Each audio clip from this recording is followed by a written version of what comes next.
Welcome everyone to the All Things Mentoring Lounge brought to you by the International Mentoring Community. I'm Dr. Stephen Hobbs. I am the Director of Certification, and we have Doug. Doug, you want to introduce yourself?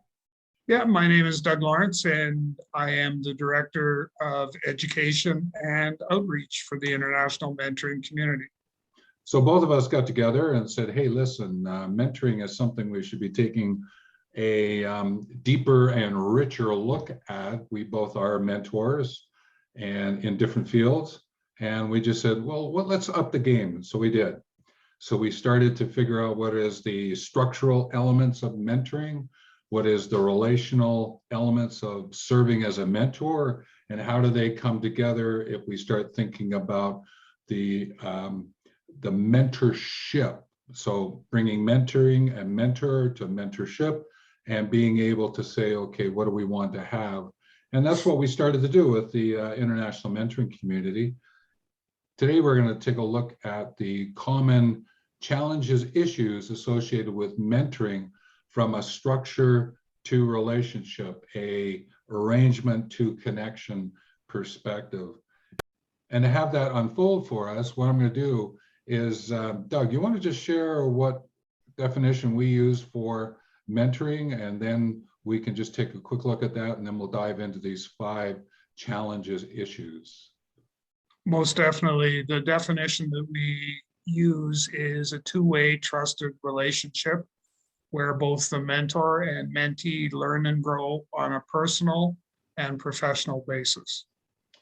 So the two-way is you're structuring a two-way connection.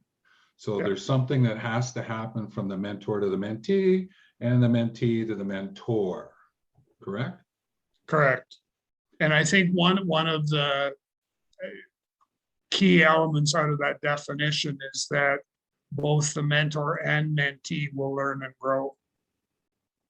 Yeah, and I think that's where a lot of times organizations who are trying to implement mentoring, that's where they kind of go sideways a bit, and we need to kind of readjust that so that they appreciate that there's value there for not only the mentee but also for the mentor.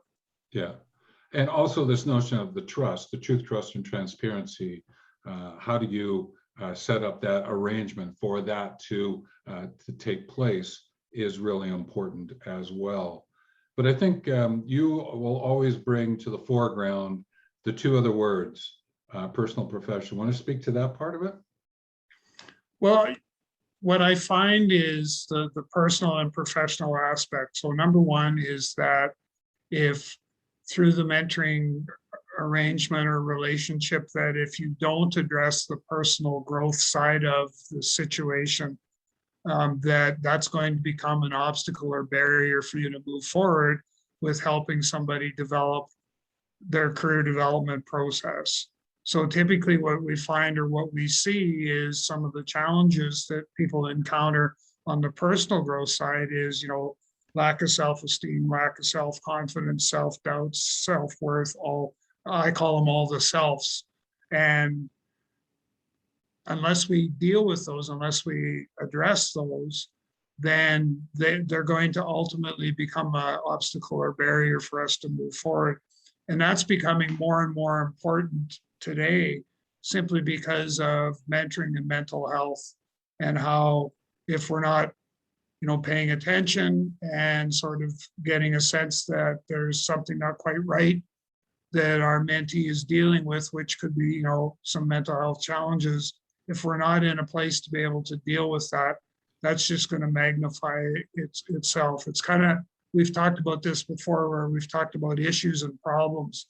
And well, if an issue isn't addressed in this early stages, it will become a problem.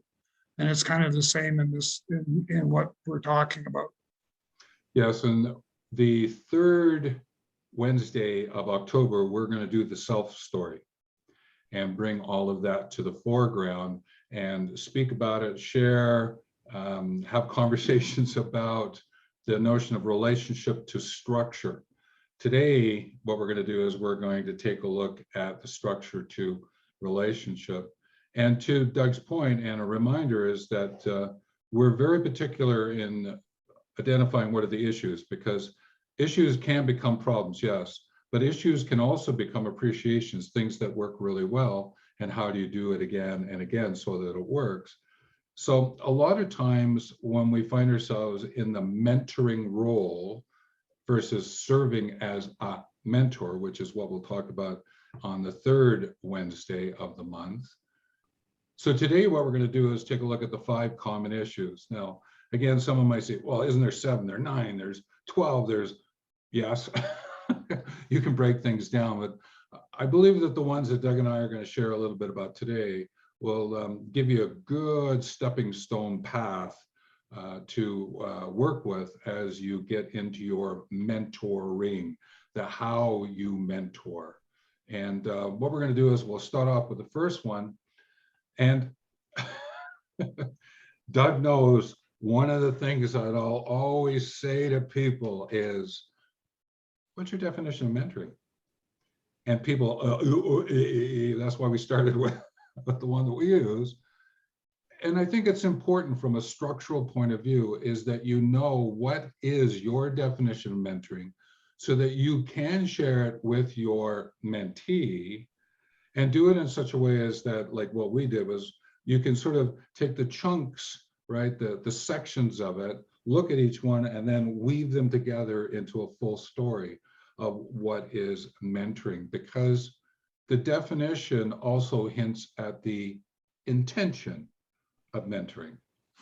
And I believe that what we've got to do is really look at what that definition is, because then we can start to figure out what the intention is. And the intention is the future brought into the present. And so when you define it, mentoring, and you have the mentee understand what that structurally means, then they start to go, oh, so that's what I'm actually going to experience. Oh, this is what's going to be happening from the future actually today. And all of a sudden, the conversation starts to shift, right? Because you're always looking at, well, how am I going to get this deep, rich experience? Well, guess what? Part of my job is I've got to fit into, as a mentee, the structure of what the mentor is setting up.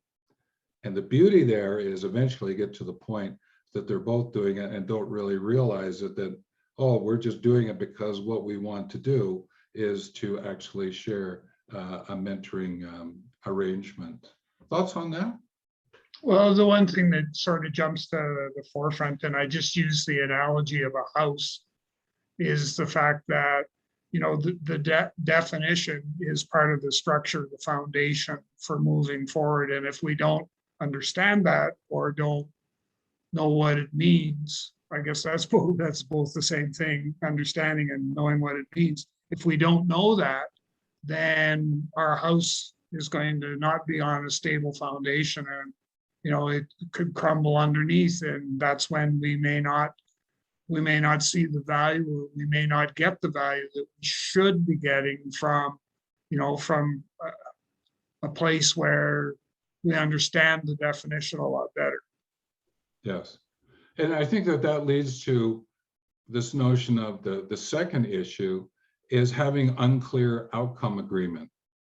Now, a lot of people talk about goal setting and setting up all of what it is, what we want to do and all that. But I'm going to flip it around again because of this notion of intention is, what is the outcome that we're agreeing to so that our conversation, how we're going to structure it, our timing, what we're going to be doing here is going to work to bring that outcome into our current conversations. So thoughts about that part? Yeah, I look at it more so when we're talking outcomes and stuff like that. I sometimes drift back to the Simon Sinek, the how, the why, the what, you know, so, you know, why we do something and how we do it and what we're going to do all plays into that piece. So I do that sometimes with some of the mentees that I'm working with is, you know, what's your purpose? Why are you doing what you're doing? And then we can figure out how we're going to do it, or what we're going to do and how we're going to do what we're going to do. Sounds kind of confusing, but once you get into understanding that, it helps sometimes with some of the conversations that you may have. Yeah, and that brings up, okay, well, what's the target? What's the metrics, right? The target is that we're aiming to meet 6 times in the next 5 weeks, okay, right? Then the metric is, okay, did we make the arrangement? Did we meet? Did we complete everything? But one of the things that I realized in this language of things like targets and metrics, okay, is that when more emphasis is placed on the metric of the measure of it and not to the target, the outcome of our mentoring, I think that's when we start to get into a little bit of trouble, is because we're not really paying attention to the outcome story. We're talking about those measures, and you place, okay, did we actually meet at 9 o'clock? Okay, we got together at 9:10 because things didn't quite work the way we wanted. But if you go, okay, well, no, we didn't meet at 9 o'clock, and all of a sudden there's a sort of that's put into it, those really technical mentoring terms, I know, that those oomphs that get into it start to grind away. And I'm always alert to this notion of patience, flexibility, and discretion. Mm-hmm. And I just want to bring that up for folks, is that if you put so much effort into the metric and making it more important than the target or the outcome, you can start getting into some deep doo-doo. Another really technical mentoring term, but deep doo-doo. You just, things will start to whittle away, wear away on you. Any thoughts about that part? Well, I'm going through one right now where I have a mentee that is a retired military personnel and is actually going through getting a job, and the job he's got has him working night shifts. And of course, he's never experienced that before, so he's got disrupted sleep patterns and all of that. And here he has knocking on his door, his trusted, faithful mentor saying, ooh, we need to meet because, we're supposed to meet once a month and all that sort of stuff. And he's going, well, we can try and set it up for this particular time period, but I may be sleeping because disrupted sleep patterns. So there poses the question is, what approach or what step would you take as a mentor in that particular case? Yeah. And that's where this patience, flexibility, and discretion, right? Yes, we want to have a deep, rich mentoring connection. Great. Structure that. Well, I guess we've got to play around a little bit with this because of your current situation, to the point that you've just made. So I bring it to your attention, everyone, this because it was actually something that I read the other day then, and it just sort of struck a chord with me. And I had to do my own deep reflection on it, but it was really about really looking at our use of the words like targets and metrics, and what was more important. Not to say that they're not important, it's just where do you play with it when you structure a mentoring arrangement. That's what I'm attempting to get at here. So I think another common issue that we find is the whole story of who initiates the arrangement.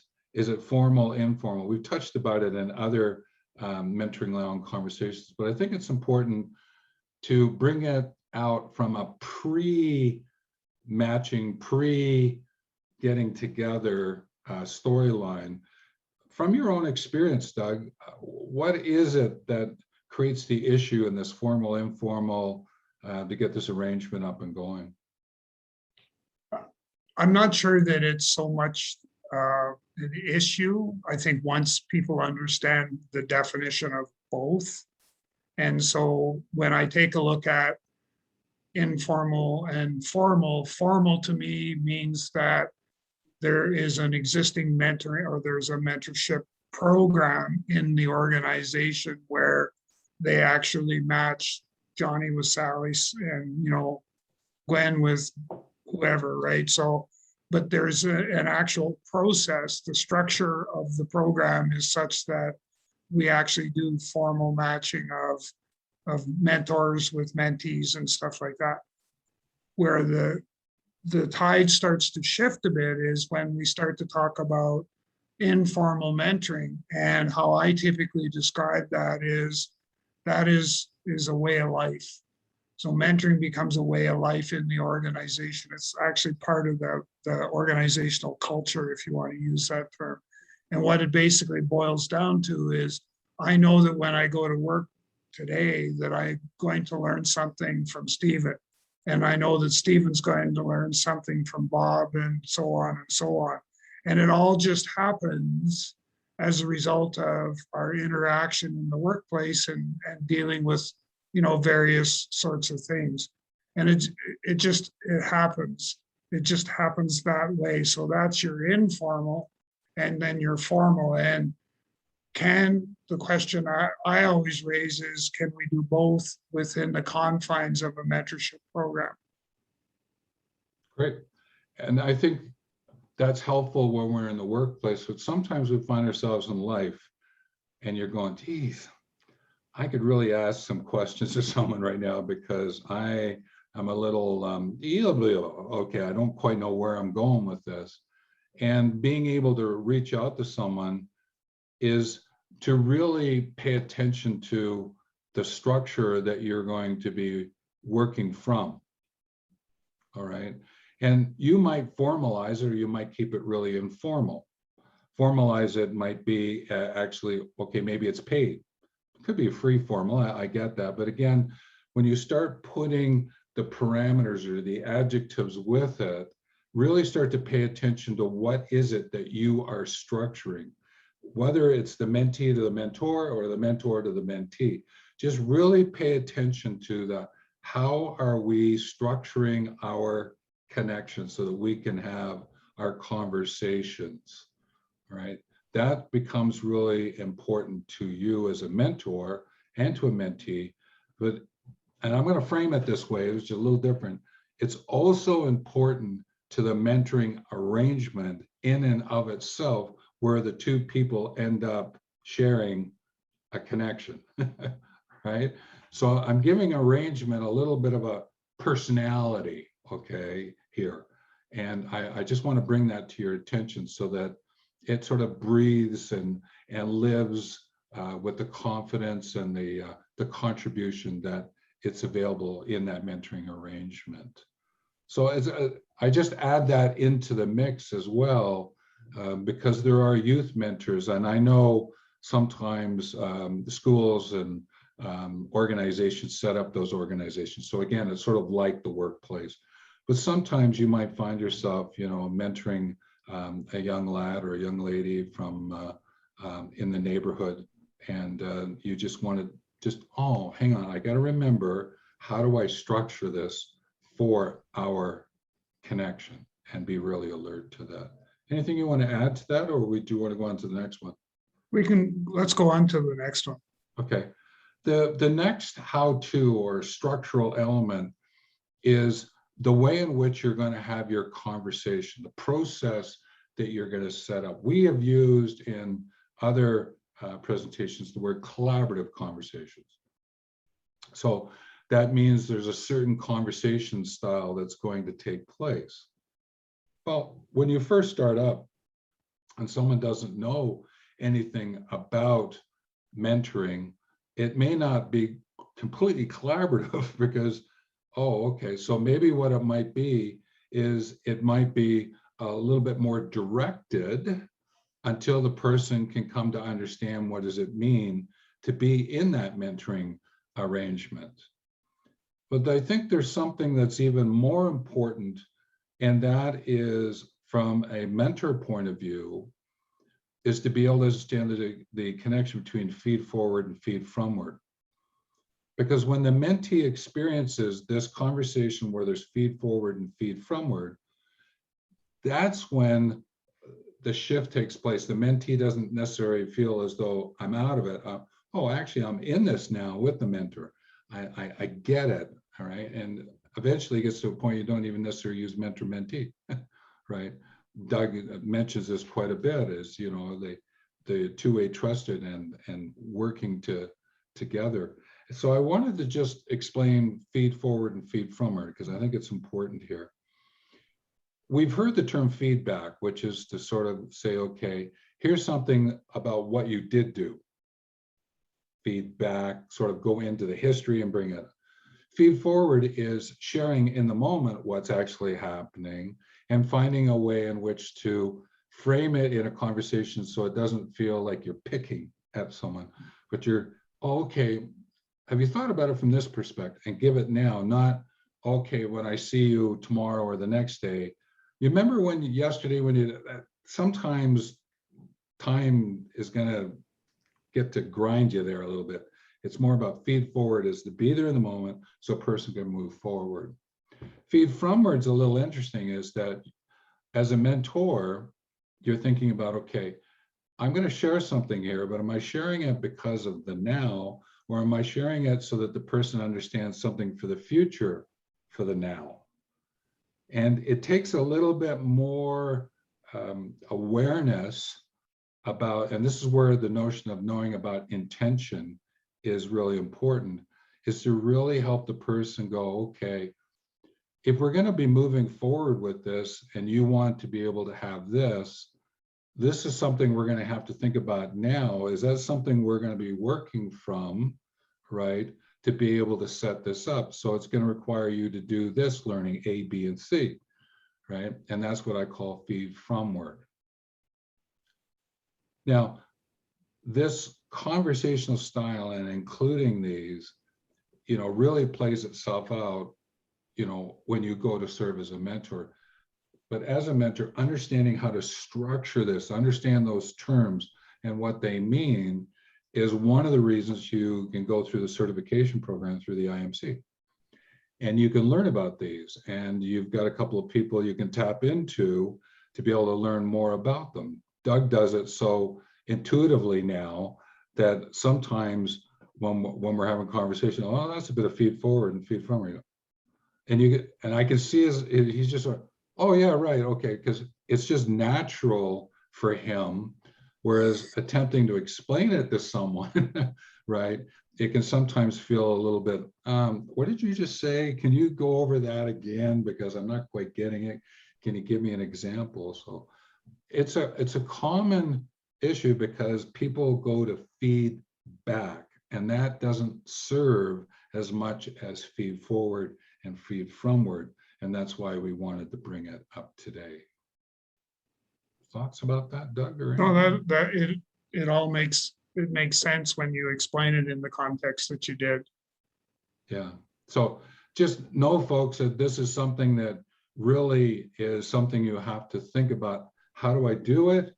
And then learn it, and then bring it into the relationship from a structural point of view. And I think Doug would agree with me, is that when you get to the point where you truly understand this and you see what happens for the mentee, it just makes my heart go pitter patter, right? So the next thing is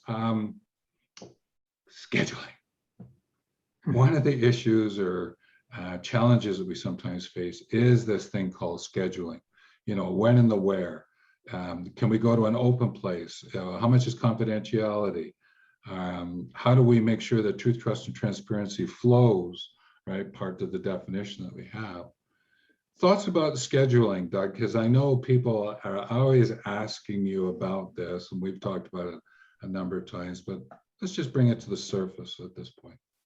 Well, I think it's driven by, number one, are we scheduling because we are told we have to, or are we scheduling because there's a need for us to have that or to have a collaborative conversation with our mentee, or vice versa, right? So that's the big thing. And what I find that we need to do is, let's have a conversation about our schedules so that we can schedule a time for us to get together. And like I've just readjusted one this morning that by 30 minutes. And so right away, that tells me that this individual got pulled into a meeting and had to adjust their schedule. So, I think a large part of it is around the idea of being flexible enough to, to shift and kind of go with what's going to work well.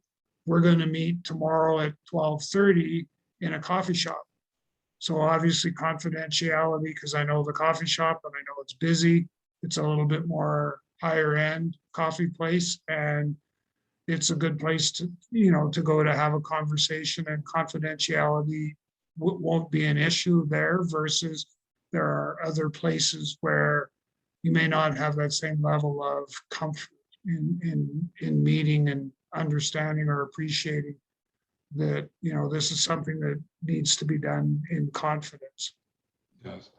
And I think from a structuring, scheduling, put those together, the arrangement, there is a little bit more about where the mentor has to really pay attention to that at the beginning.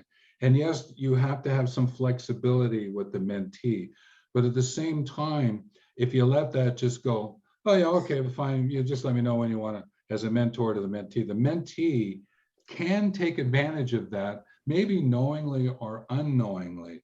So don't put yourself in a position, dear mentors, at the very beginning to let, like a real loose approach happen.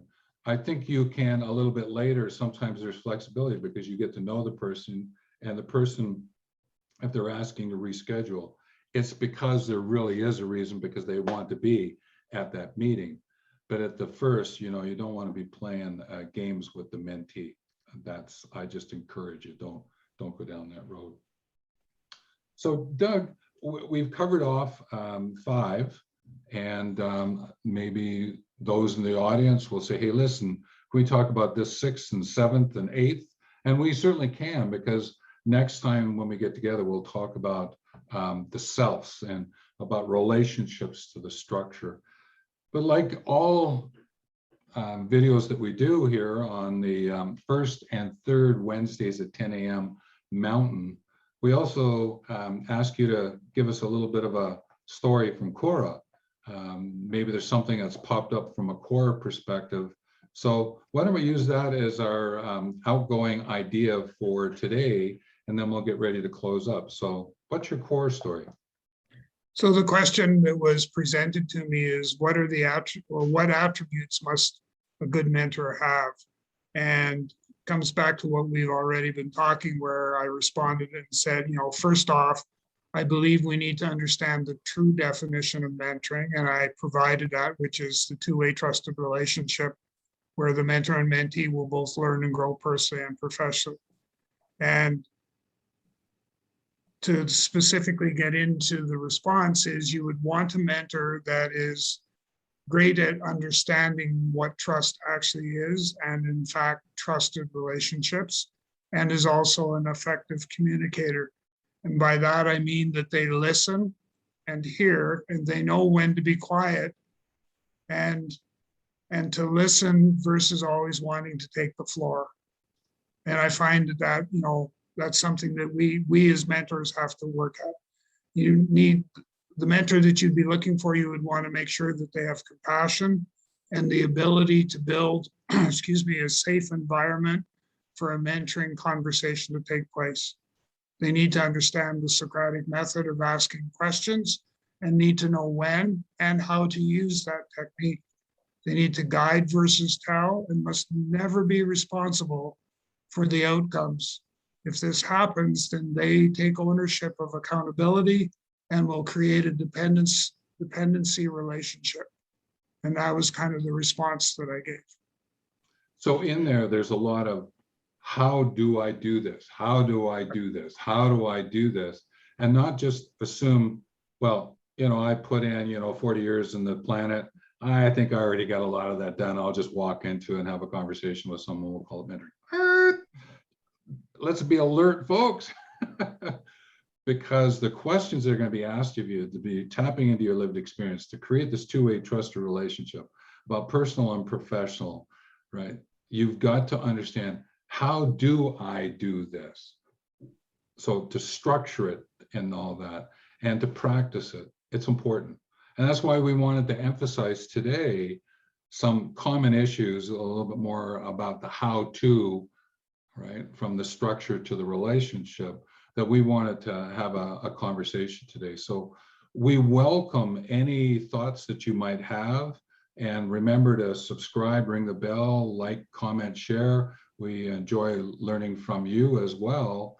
And let us know, maybe there's something that we missed out on. Hey, you may even challenge us on our identifying a challenge here. So again, please, let's get involved. Let's create the community around mentoring so we can advance it and amplify this mentoring and its role in our world today. So Doug, hey, again, always appreciate having a conversation with you. Next time on that third Wednesday of October, guess what? Doug is going to bring us some really great personally related stories, person by me, in his mentoring practice, some of these self storylines, because with all of what he has gone through and all the different people he has met, he's got some really interesting stories that can illustrate what it means to truly understand the arrangement that you need to create, all right? But more, what's the relationship that you need to nurture when you're mentoring? So, Doug, anything final you want to share? Any final bit of wisdom you want to share with everyone today? Just happy Thanksgiving. Aha, there you go. It is the long weekend coming up. Yep. So with that, Doug, thanks. Take care and see everyone on the third Wednesday of October, 10 a.m. Mountain. Take care.